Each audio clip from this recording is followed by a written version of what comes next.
កុំយំណាកូនណាណែញ៉ាំទឹកទៅណាកូនញ៉ាំទឹកទៅគេងទៅកូន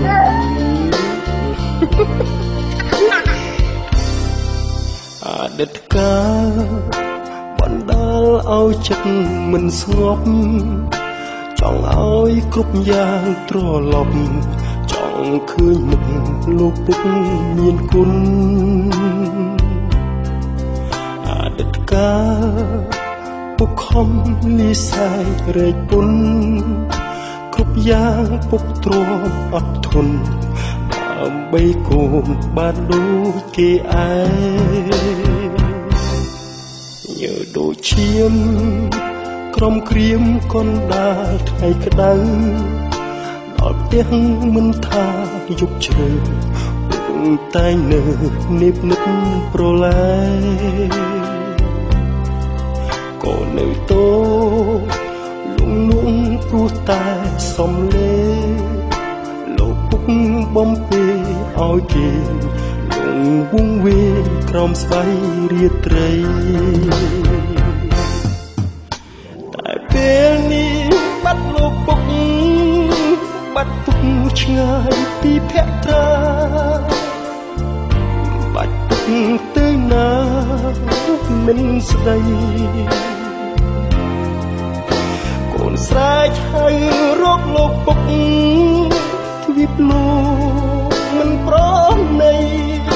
ទៀមទាមកផ្ដាច់និស័យឲ្យឃ្លាត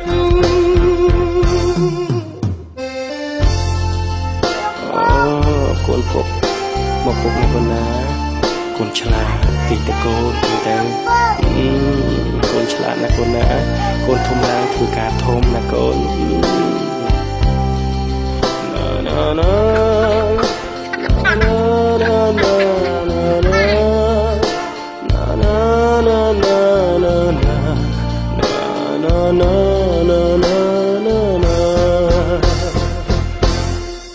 ចង់ជួបមុខចង់ឃើញពុកនៅចិត្តកូនពាក្យពេចន៍បំពេលួងលោមធ្វើឲ្យកូនរឹតនៅស្រណោះមានថ្ងៃនេះដោយសារគុណពុកសន្តោសទូមានអប់រំកូនប្រុសមិនឲ្យខុសលុះធំដឹងក្តីតែពេលនេះឃ្លាតលោកពុកឃ្លាតពុកឆ្ងាយពីភក្ត្រាបាត់ពុកទៅណាមិនស្ដីកូនស្រែកហៅរកលោកពុកទ្វីបលោកមិនប្រណី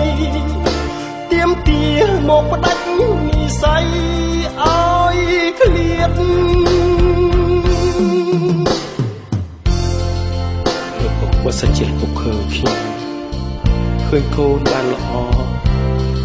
ពុកនឹងសប្បាយចិត្តតែបើកូនចង់ឃើញលោកពុកកូនអត់ដឹងថាជួបលោកពុកដោយរបៀបណា